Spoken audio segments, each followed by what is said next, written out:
So I'm talking with Harrison Perkins here about the covenant of works, and we've talked about what it means, but certainly there's a lot of, I think, confusion about the covenant of works out there. Maybe some would say it's speculative, that it doesn't have a clear biblical warrant. And of course, for any doctrine to be true, it must be biblical. And so let's talk about that. What are some of the misconceptions here? Let's start with the biblical question. Where in Scripture does this come from? Because you can see how it might appear that this is an external constraint on Scripture whenever the term isn't even used.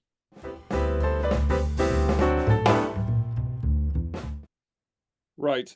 There are two different ways of coming at doctrine. You can the inductive approach, where you just have the text in front of you, and you see things about it, and you pick them out, and you make a list of them. That's the inductive approach. You just see it right there in front of you. There's also the deductive approach, where you infer something that's going on here. If you walk into a big room and there's a crowd looking at a lady in a white dress walking down the aisle towards a guy who looks really happy up at the front of the room, in a really nice suit, and there's a pastor next to that guy also smiling, you probably don't need a sign to tell you that's a wedding. It ought to be kind of obvious that that's the situation you just entered. And the best of scholarship, as I see it at least, has shown us that, well, in the context of Genesis 1 to 3, there's an inference that we're looking at a covenant being described. Now, there's an interesting pattern in Scripture where often, maybe not often, but in several instances, where we see the relationship described, and it's later in later Scripture that is actually called a covenant. Malachi calls marriage a covenant. Marriage isn't called a covenant in Genesis 1 to 3, but it seems that it is. Jeremiah calls God's relationship to the day and the night a covenant, that he has some sort of covenantal relationship to them there in creation. It doesn't say that in Genesis 1 to 3. Even in 2 Samuel 7, we see God's promises, to David outlined, but it's not until Psalm 89 that we find out that was a covenant. And as history unfolds, we know that is true. In the historical books that is true. So it's not unusual. It may not be common, but it's not unusual for Scripture to tell us later that a relationship was a covenant. I think that happens in Hosea 6:7. That the prophet there refers to a covenant with Adam, and that Israel broke the covenant that God had with them, like Adam, meaning like Adam broke the covenant that God had with him. Now, we can see some other structures going on too. I mean, there's been a lot done with how, Genesis 1 to 3 has some real similarities to the way ancient covenant documents would be laid out. The main components that were there seem to appear in Genesis 1 to 3. That's helpful supporting evidence, I think. It's not everything, but it's supporting evidence. When we come to passages like Romans 5, well, we do know explicitly from places in Scripture that Christ is the head of the new covenant, the mediator, the guarantor of the new covenant. And there's this parallel in Romans 5 and in 1 Corinthians 15 between Christ as the last Adam and Adam as well, the first Adam. And they seem to occupy sort of parallel positions of representing a whole group of people to obtain righteousness or fall into unrighteousness, as was the case with the first Adam. And there's this potential of heavenly life on the table. And it's the second Adam that obtains this heavenly life for the people that represent him.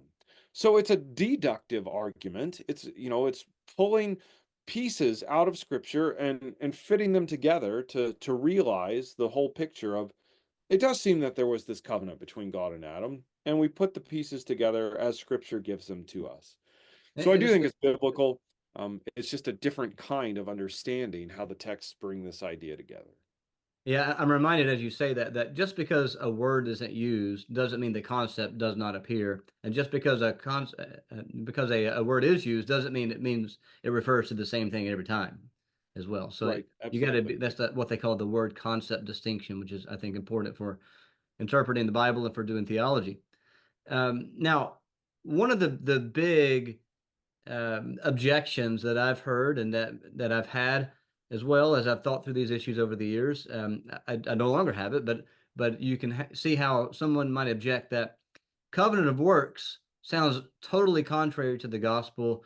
We are told throughout Scripture we cannot work our way to God. Doesn't it sound like we're saying in the covenant of works that Adam could work his way to God? And how does that work? But that's not what we're saying. And could you explain why that's not what it really means? That Adam's not working his way to God as though Adam had some sort of claim on God.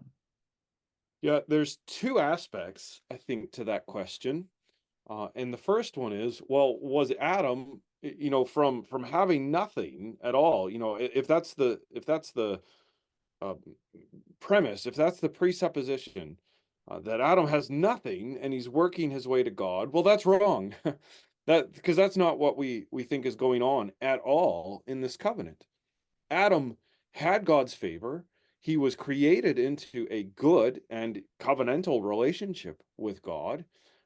And this is a context, this covenant, if marriage is the best example of a covenant, it's a relationship, but it's a formal one, it's a binding relationship. Well, a marriage as a covenant is clearly a legal yet a relationship of love, right? And I think we should see that going on with God and Adam. This is the context in which God is putting on display his love for Adam. So it's not whatever we're talking about when we say Adam could earn a reward from God, he's not earning God's love.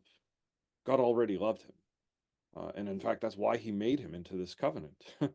um, he created him so that he would be in this covenant. And the obligations that Adam had, well, he already had them by nature. Creatures owe their obedience to the Lord. And that was supposed to be the way that he reciprocated God's love by his obedience, right? Is showing his loyalty to the Lord who loved him first.